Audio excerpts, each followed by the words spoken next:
What up? What up? It's Bet on It MMA, and we're back finally off a 3 week break, and we're here to help you get this money with these fights. Parlay, before we start, you got anything for the viewers? Yeah, man. Like Jack said, it's good to be back. Shit, we were supposed to be back. Yeah, filmed this yesterday, but stuff popped up or whatever. It's good to be back, man. It's nice to take a little break, but yeah, we ready to get back in the groove of things and get you guys paid, man. Yup, And yup. looking forward to breaking down this card for y'all.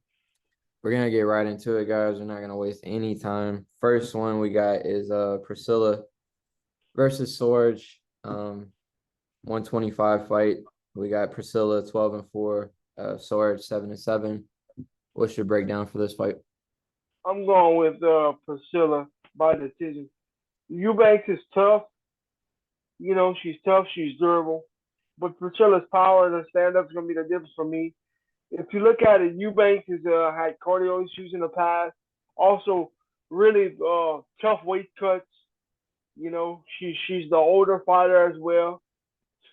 Um, she's the older fighter as well, man. So I just think she's got some things stacked against her. There is a path to victory in this fight, in my opinion, for Eubanks. She's got to, make it ugly, make it rough, use her wrestling. And get this fight to the ground. I just don't see that happening. So I'm gonna go with Priscilla by decision. Like I said, her stand up's gonna be the difference for me. Eubanks is just, had cardio issues, really rough weight cuts in the past, and I can't look past that in this fight. So Priscilla by decision. No doubt. So I'm gonna ask you this: if Sajora doesn't have a tough weight cut and she comes in shape, do you think she'd win this fight? I I still would go with Priscilla, but it's more of a seeing her have those weight cut issues and those weight cut issues and those being out of shape, it makes it more clear to me. But I think Eubanks would have a better chance if Yeah. she were to come in good shape. You know. So like for me, this is why I'm not placing anything on this fight. If Sajora Banks comes in shape, has a good weight cut, nothing that doesn't affect her, I would pick Sajora for sure, just to kind of take her down, hold her down, and grind her out in a Yeah. decision. But we don't really know what we're getting with Sajora Eubanks. We kind of know what we're getting with Priscilla. Priscilla is a good fighter, but she's yet to beat top girls.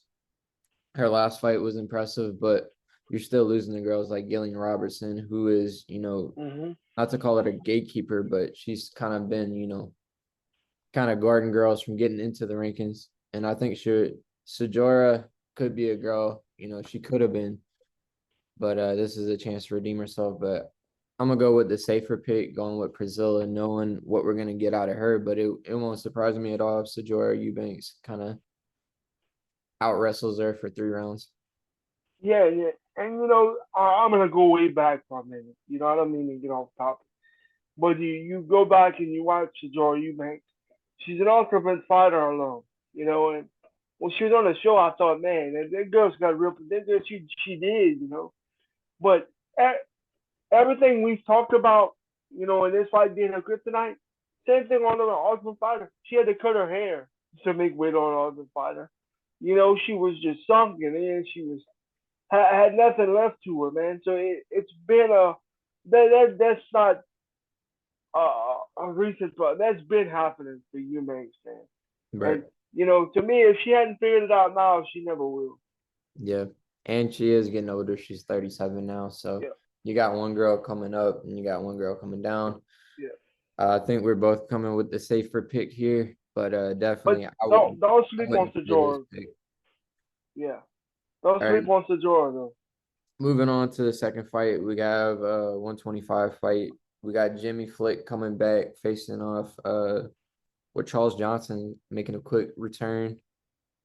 What's your breakdown and prediction for this one? This fight's pretty easy for me. I'm going Charles Johnson by KO. He's got a huge advantage on his feet with really good takedown defense. Um, I see him picking Flick apart on his feet and getting a stoppage. Flick Flick has good wrestling and BJJ, so I mean he's got to get it to the ground. Also, good thing to point out. Um, Flick had in the past, saying he was done with MMA. He was, ready to call it quits, and he's come back against Charles Johnson. So I mean, that's not gonna do him any favors. Charles Johnson's a guy on the come up. You know, like we broke him down a few months ago. Same thing. Really good takedown defense, good striker, gonna put a lot of pressure on you. And I think it's just gonna be too much for Flick, man. I see him ultimately getting the stoppage in this one.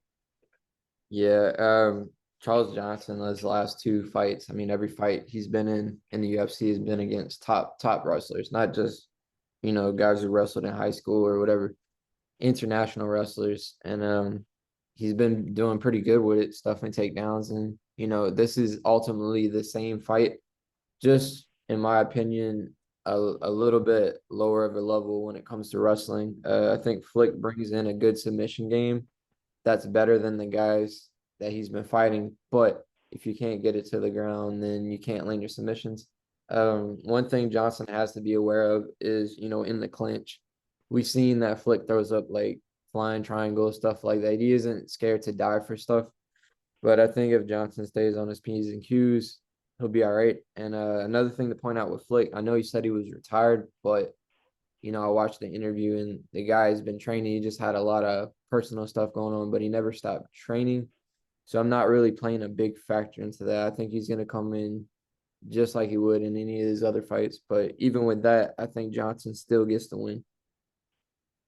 Yeah, absolutely. All right, moving up the card, 145 fight. We got Daniel Argueta versus Isaac Dugarian. Oh, looking at this fight, a lot of people, I've seen a lot of people say, "Oh, is this gonna be a tough fight to call?" For me, not really. I'm going with Argueta. First of all, Argueta's a former LFA champion. We know that that's a good, really good organization. That's no slouch there. Both guys like to lean on their wrestling. I just think Argueta's the better wrestler. He's also fought. Um, he's got good cardio. Um, I see Argueta getting to the ground, using his wrestling, getting into the ground, really controlling from there, and I could see him getting a stoppage. I'm gonna go and get a ground and pound stoppage, man. Yeah. It'll be a later stoppage for me, but I see him getting a stoppage. I really do. Yeah, I mean, we've seen it time and time again when we get two wrestlers, what does it turn into? Strike and fight. I mean, Argueta did really good with Damon Jackson, and we see where Damon Jackson is. And I think, that was on like really super short notice. Yeah. He looked good on the Ultimate Fighter. I always thought he was a real good fighter, and it was just a matter of time for him to get in the UFC, getting in his groove. With Isaac, man, you look at his record, he hasn't fought really anybody. He's fighting the fights that would like get you into LFA, you know what I'm saying? When you're fighting a guy who had the LFA belt and now is in, his second fight in the UFC. When it comes to standing up, like I said, two wrestlers fighting each other, I'm gonna go with the guy who has better stand up, more experience. And that would be Daniel Argueta. And then Isaac, I say this multiple times when it comes to guys who used to train with James Krause, these guys are having to relocate their whole training camp. So we have to have that as a factor too. But I'm with you on this one. This kind of reminds me of when Chris Curtis fought Joaquin Buckley. A lot of people were kind of, strong with Joaquin Buckley, but you manage fighters, I coach fighters. We know what we're looking at. And this is the same thing, man. We know what we're looking at with this fight. We got Daniel Vieira all day. Absolutely. And to me, like I said, not sound cocky, but this one's a hard fight for me. Right. I agree. And Argueta's fought the way better opposition, like you pointed out too. So moving up the card, we have another 125 fight. We got Allan Nascimento facing off Carlos Hernandez. What we got for this one?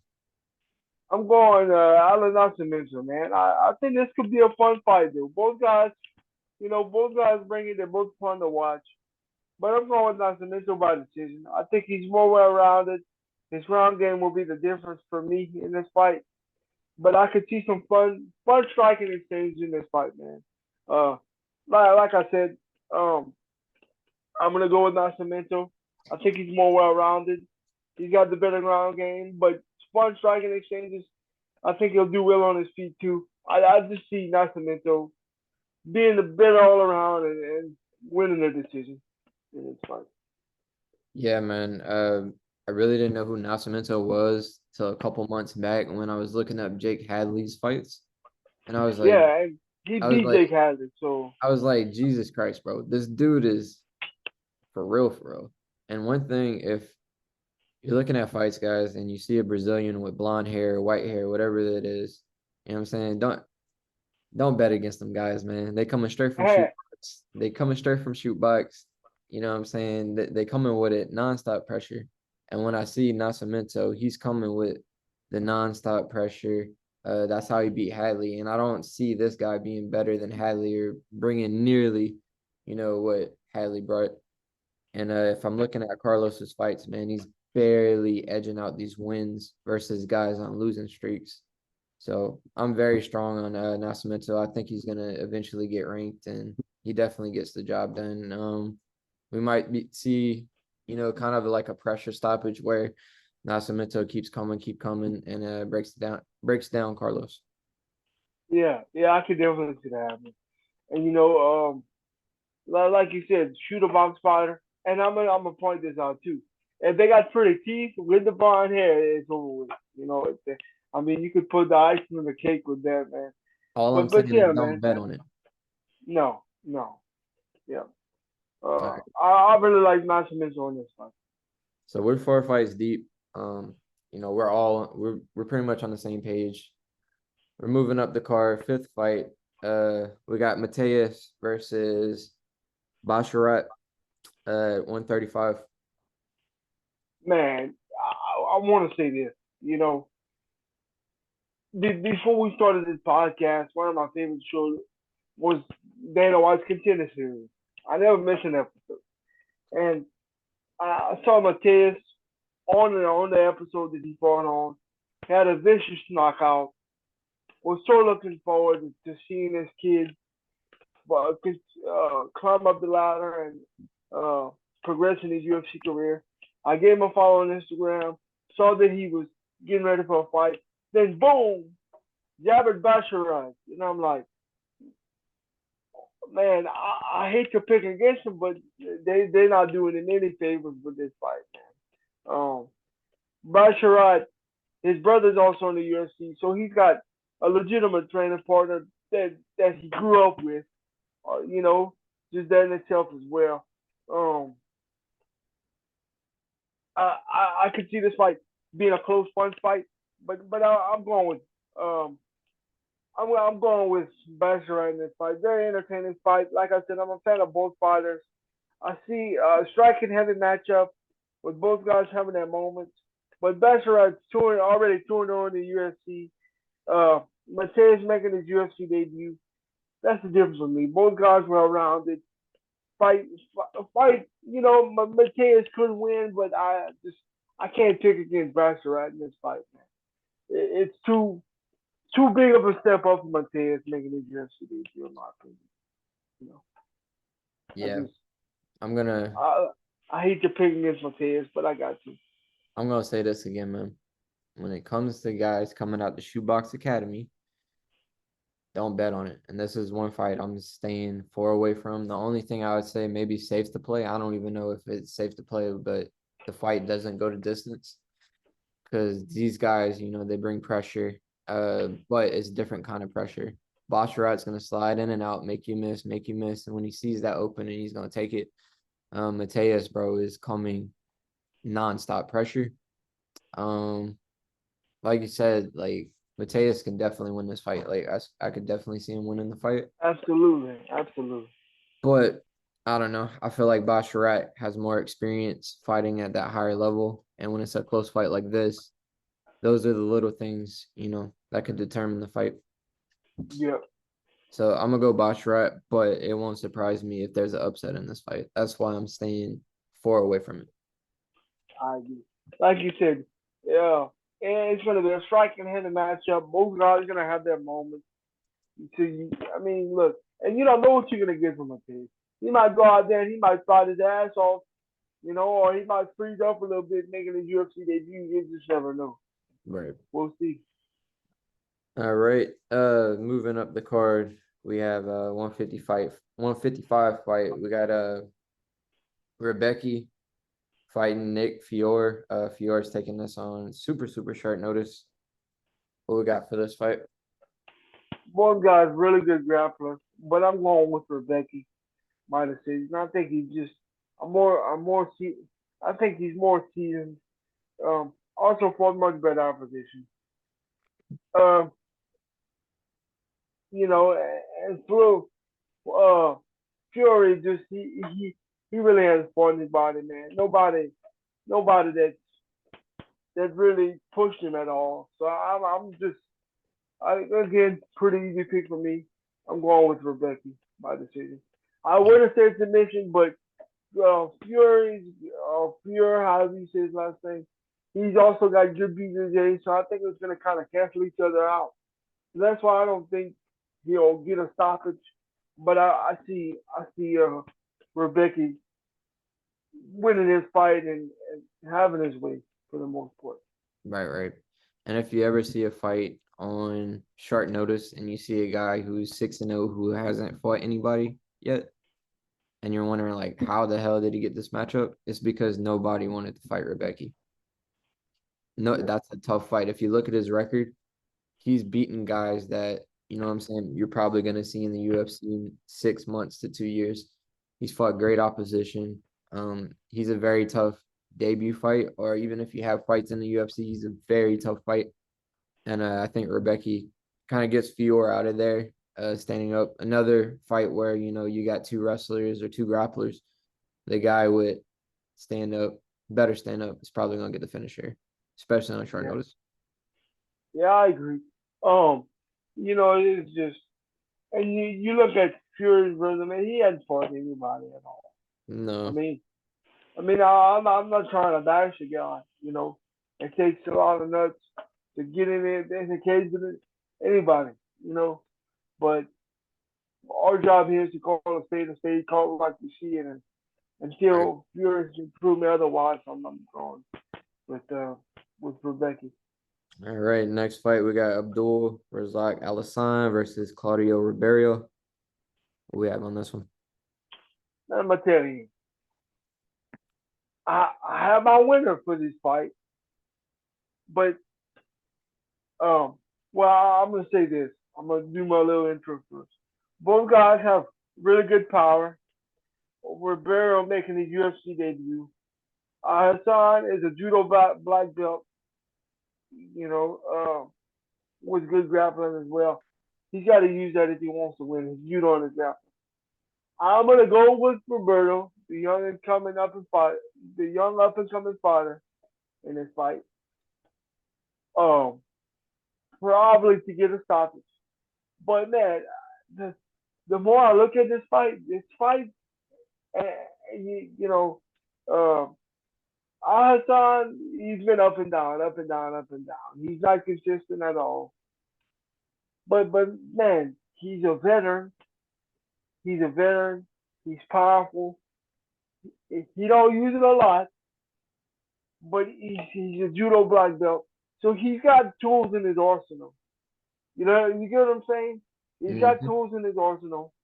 It's not gonna be an easy fight for Roberto for me. I'm gonna go with Roberto by KO because both guys have massive power, and I think if you look at Alhassan's last two fights, he is a judo black belt, but he doesn't use it. So that's why I'm not really, looking for that in this fight. But if he was to use his tools, use his judo, use his jiu-jitsu, I'd say he'd win this fight. I really do.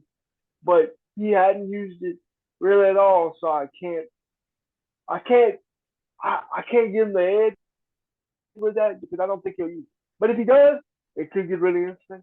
But I'm gonna go with Roberto by KO. But Yeah, don't sleep on the Alhassan. for sure. This was probably the hardest fight for me to pick on the whole card. Um, Yeah. we see this time and time with these contender guys where you'll get a contender series guy, and then you get a guy with like, X amount of fights like Alhassan has. Alhassan has fucking 10 fights in the UFC. Yeah. He's 5-5 in the UFC. And like at first I was going with Ribeiro. I'm like, he's the guy coming up and Alhassan's coming down, right? In age, in their performances. But it's something with these contender guys, man, when they fight these guys with good amount of experience.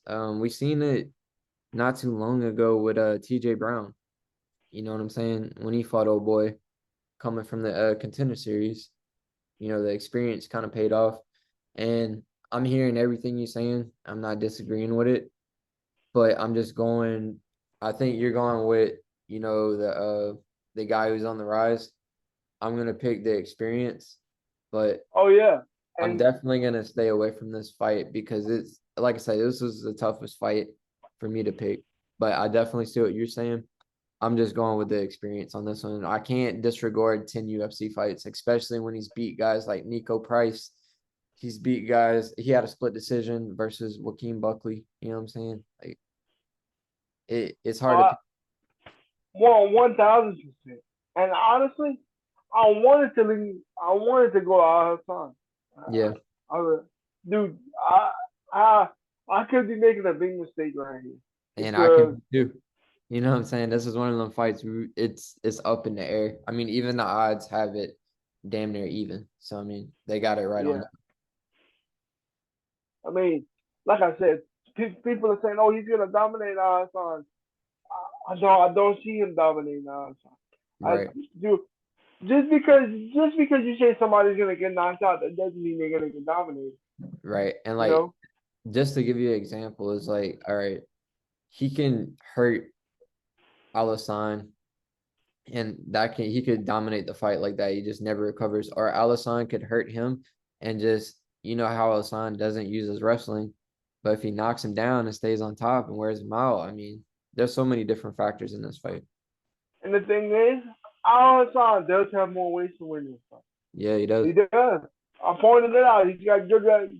He's a judo black belt. People, they don't hand those out at Walmart. Right. So I mean, look, I think I should have picked Alhassan. I really do. But I'm gonna stick with Roberto. I'm gonna say But it again. damn, I'm not gonna be surprised by either outcome. It's yeah, you know. But moving up the card, we have one of the, a lot of people are gonna be viewing this card just to see how this guy does. We have Umar Nurmagomedov taking on Raoni Barcelos in a real good 135 fight. yeah, man. Oh, you got you got Ronnie Barcelos, good striker, man. This fight right here is gonna be a fight of contrasting styles. You got Barcelo. He wants to stand up. He wants to strike. You got the Magomedov.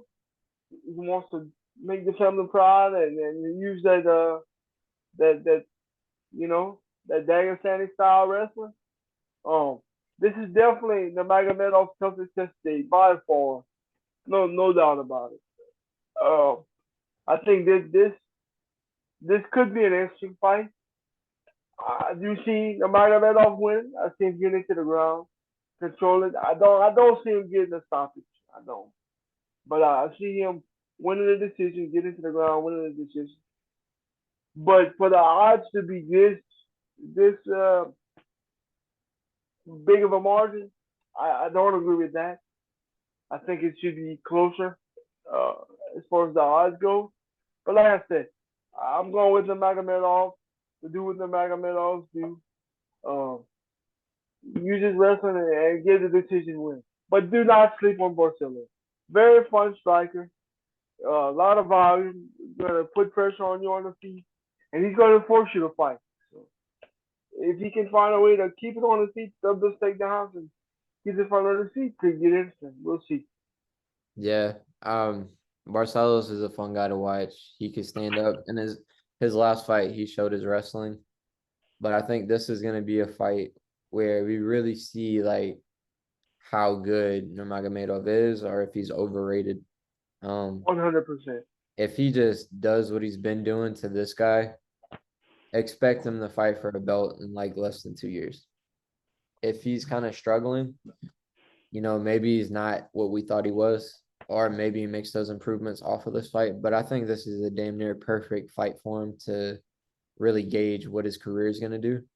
I see him winning no matter what, but I don't see the fight being like dominated how he's been doing everybody else. I see him like kind of meeting some resistance in the first round, and then second and third, just that Dagestani wrestling, just kind of powering through what Barcelos brings to the table. Like I said, the odds is just crazy on this fight, but when you got that last name and you're undefeated, like it makes sense.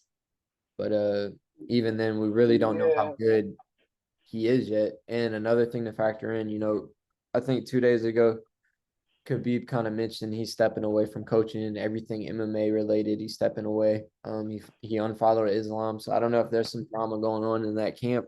And when your head coach, I don't know if he's going to be there or not, but when your head coach isn't there and you got to rely on somebody else, that could play a big factor. But I think Nurmagomedov is that good, and I think we're going to see it in this fight. And I definitely got him winning by like decision. I don't know if he'll stop him, but I'm going to Yeah. Nurmagomedov on this one. And I know this is an MMA show, and I don't want to get off topic. I know we're trying to hurry, but I want to use this analogy with a boxing uh, duo real quick. You got Julio Cesar Chavez in the '80s. He was a stud. One of the best fighters of all time out there, boxing wise. And then you had his son. Everybody, his son's undefeated. His son's gonna be that next greatest thing. The reason now I'm not Nurmagomedov is better than this, but I'm saying is we're talking about how big the odds are. You got the Nurmagomedov name, and that's probably why the odds of that spread apart.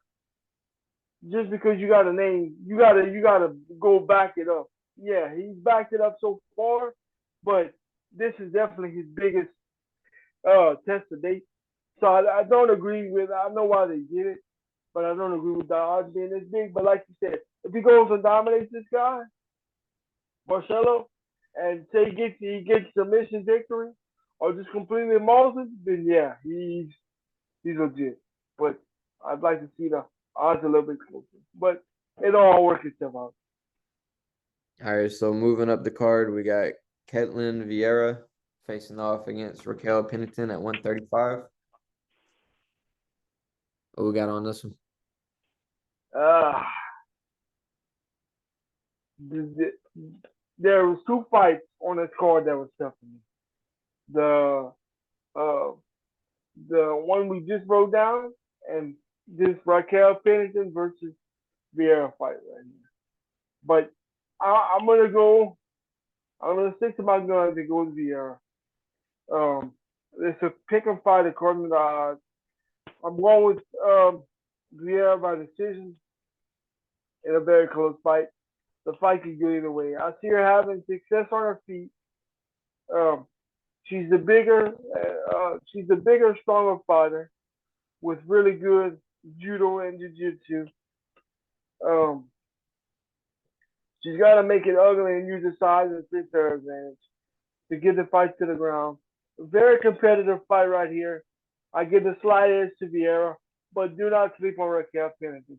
Like I said, Vieira's the bigger, stronger fighter. I think she's gonna have some success on her feet, and I think she's gonna be able to get the fight to the ground. If she gets the fight to the ground, I think it's over. But can Raquel keep it on her feet? I think Raquel's got the speed advantage on her feet. Um, is a little bit of technical. Is a little more technical as far as with the striking. Um, but I do see Vieira having some moments on her feet as well. So I'm gonna go with Vieira, but definitely wouldn't be surprised if it goes the other way.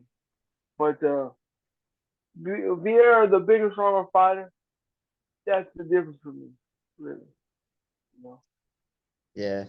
Um, this is one where I think Pennington kind of dominates this fight. Um, that Holly Holm fight, I thought Vieira lost. And another thing to look at that fight, Vieira doesn't throw a lot of punches. Raquel gets busy.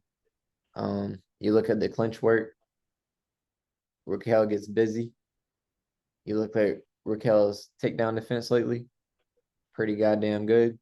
You look at when she gets taken down, she gets right back up. You look at her cardio, amazing. Yeah, I think, Vieira is a good fighter. I think she's a little overrated. I think she beat a Holly Holm that was, out her prime.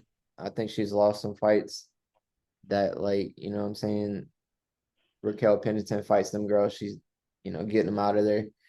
Um, I'm going Raquel all the way. I'm pretty damn confident in this fight. Yeah, and hey, it's not a bad pick because I went back and forth on it for a reason. You know what I'm saying? So there's a reason why. You know, put it this way: without picking a winner, this is one of the best fights on the card, in my opinion. Uh, most interesting fights, should I say? Yeah, I So just got a feeling this fight is going to be like close for a little bit in the first round, and then Pennington kind of takes over. Her boxing dog has been looking fucking amazing. oh yeah, yeah. So like, I don't know, bro. It might just be me, but I feel like But this. no. But that's why I said Vieira's got to get it to the ground. She has to. I feel like even if she gets it to the ground, bro, Pennington is too much of a vet to lose that way. Yeah, but do Vieira's big now? I'm saying Raquel's strong. I Look know. what she's doing in the clinch. Look, I know she's strong, but Vieira's. All right, let me put it to you this way: Raquel is strong and has conditioning. Vieira. All right, moving up the card, we have Soriano facing off with Kopylov at 185. Yeah. I don't see this fight going the distance. I do not see this fight going the distance. Um, I'm going with Soriano by KO. I see both guys having their moments on their feet, but I think Soriano has more power. He's also got good wrestling and puts more combinations together. I see him eventually catching Kopylov and getting the stoppage. Um, Kopylov's got great kickboxing. Just feel like um, I just feel like Soriano's got more power, man. And I just yeah, Kopylov's a little more technical, but Soriano is um, is a video fighter. He's got the wrestling if he needs it. Got legit college wrestling experience. But I just see them getting into an exchange and Soriano catching him and putting his lights out, man. Yeah, I think this is a kickboxer versus a complete MMA fighter. Kopylov Yep. has like decent takedown defense, but when he gets taken down, like very hard for him to get up. And I think Soriano has the skill set to, finish the fight on the ground. Could he knock him out, like you said? Hell yeah. I think Kopylov is going to be a little more aware standing up than he will be on the ground. When it comes to Soriano, man, his training camp, like his sparring partners, the team they got at Extreme Couture is probably the best 185. If you're 185, are the best place to go to. You have Soriano, right?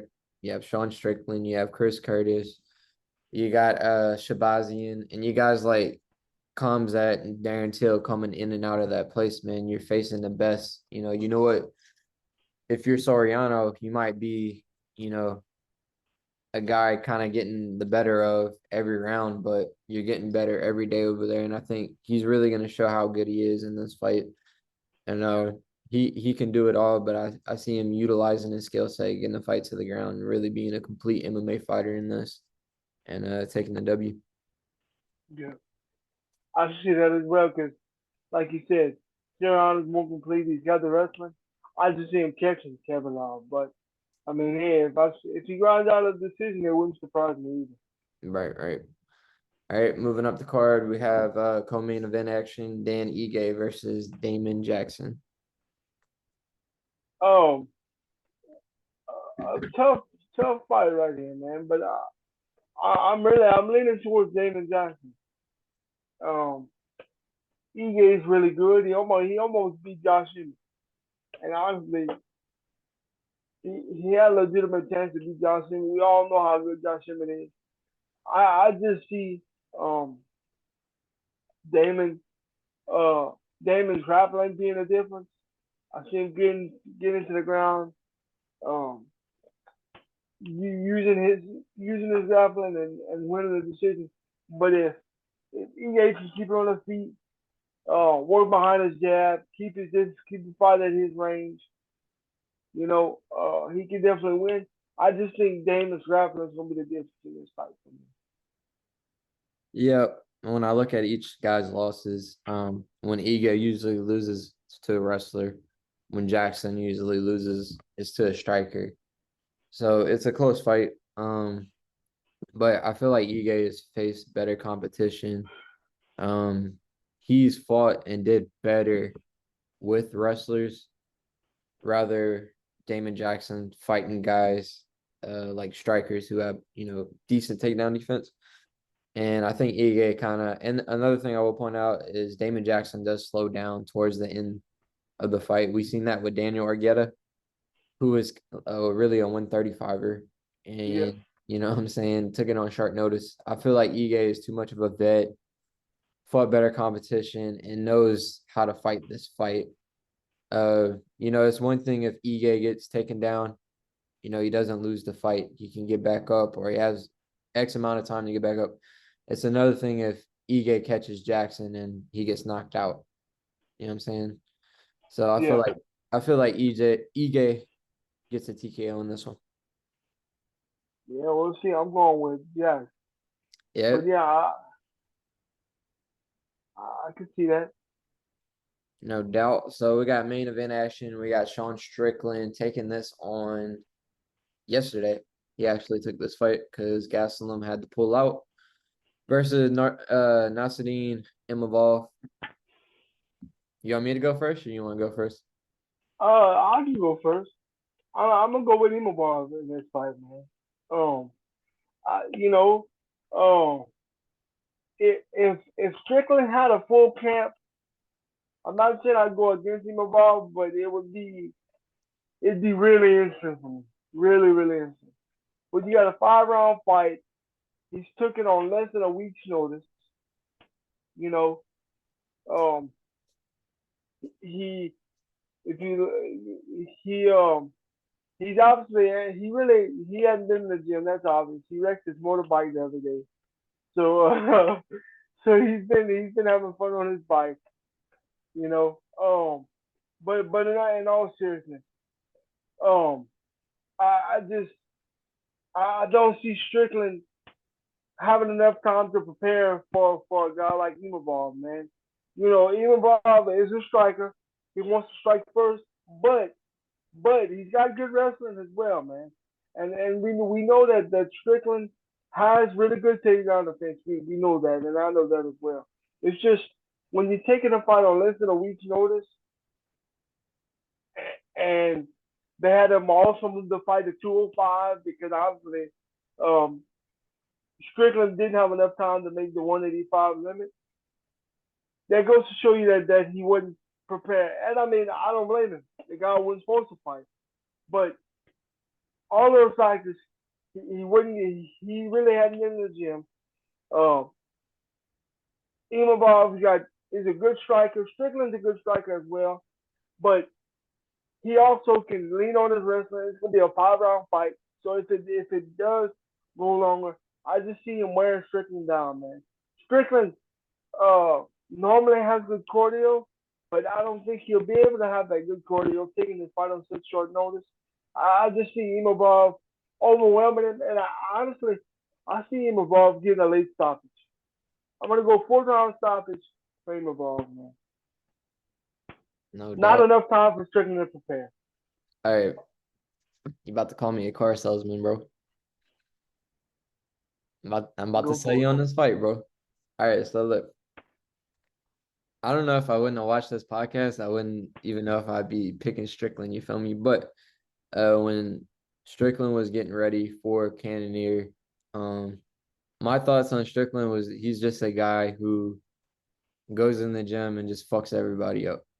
But what I learned from the podcast is like he's really a team player. He's really a guy like even after his fight is done, he's gonna help his teammates get. He'll be in the gym the next day and be a sparring partner for his guy. You know what I'm saying? And we just broke down the fight before 2 fights ago, Soriano, his teammate. So my take is Strickland been in camp with Soriano. You feel me?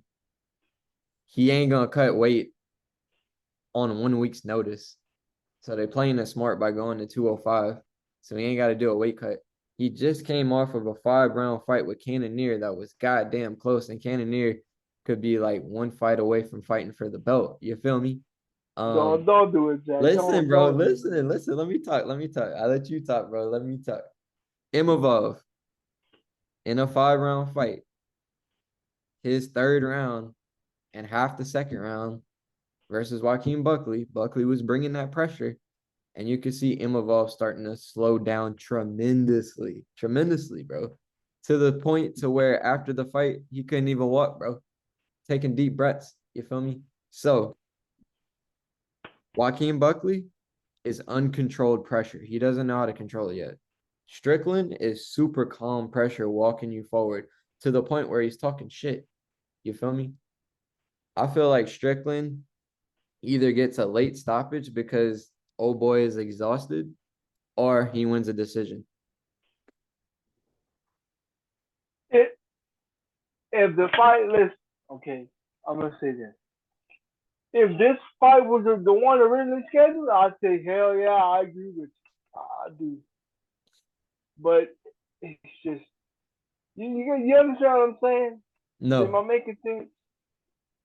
I feel like you think Strickland ain't been training. Yeah, man. I mean, he might pop up in the gym, but he ain't really like. I'm telling you, bro, you've been training. He's a sparring partner for Soriano, bro. One of the main How, training partners. how you know? What you mean? They train at the same camp. You can see him taking pictures Yes, if you follow him yes, on bro. But Instagram. I'm saying, you think he got rounds in with Soriano for this fight? Absolutely, just like Soriano got rounds in for his fight. That's what I'm saying. In the podcast, bro, he'll literally say, I could send you that shit too, the whole thing. But you can't change your pick though. But he'll No, say no, I'm not saying. No, I'm not. No, I ain't saying my pick. they No. they like they talked about it. Just because you don't have a fight coming up, you're not gonna be a selfish training partner and not show up to the gym. No, bro. Yeah, I hear that. So he's getting rounds in with Soriano, who's about to fight, right? A guy who's about to fight. You don't think he's gonna be ready? It's a big experience difference. It's a big competition difference. And the way Sean Strickland fights, he doesn't go all out. You feel me? He's walking forward, super calm. You feel me? So I feel like he's Gucci, bro. He's Gucci for this fight. Man, look, if it was if it was a if this fight was really supposed to happen, I'd probably win with Strickland, bro. So if he was really training, you would go with Strickland. Probably. Oh, he really training then, bro. I'm trying to tell you. He really training. We're gonna see, man. You think he's close? Do I think it's close? I think the Yeah. first round might be close, 2nd round, but once Strickland gets in his groove, bro, that's a wrap, cuz. That's a wrap. Is that cut though? Is that cut off on the first episode? Hey, that's just my take, man. Okay, what we gonna bet? Look, we got our boy Logan, Night Monkey fighting the Paragon later this month. If I win, you gotta give me $100 to play blackjack. No. Oh yeah. Nah. Why? Okay, well, you want to bet something else? We ain't betting no money, but listen, Or we could bet some lunch or something. I'll let you teach wrestling class. Only if onion rings there. All right, bet. Your brother. All For right. real. You gonna bring him? All right. So back to the podcast, you feel me? At the end of it, we give y'all a parlay. Um, this one damn near the whole card. We agreed with it. Um, and How it's many really cards do we not agree on? 3? maybe 2 or 3. But yeah, so we got Charles Johnson. We got him as a lock. We got Argueta. We got Nascimento. And then we got Rębecki. Those 4 is our parlay. That comes out to a plus 156. You got anything you're playing on this card or any underdogs or any other? Man, that's really it for me. Because I mean, not to sound cocky, but aside of the 2, 3 fights that we didn't agree on, to me we both see it the exact same, and it's pretty clear. So I mean, if I don't want to give our viewers some other plays just to try to reach it to make just to try to reach it, make some money. If I'm not confident in it, you Yeah, understand what I'm saying? yeah. So as the parlay, we're gonna do a follow-up episode after. But make sure you subscribe. We're not asking for no money. We just, show support, comment your picks, whatever you want to do. If you want to tell Harley he's wrong about the main event, do that. You feel me? Team Imavov, baby. Team Imavov. I'm telling you. All right, guys. We'll But see I you in don't. the recap. Yeah.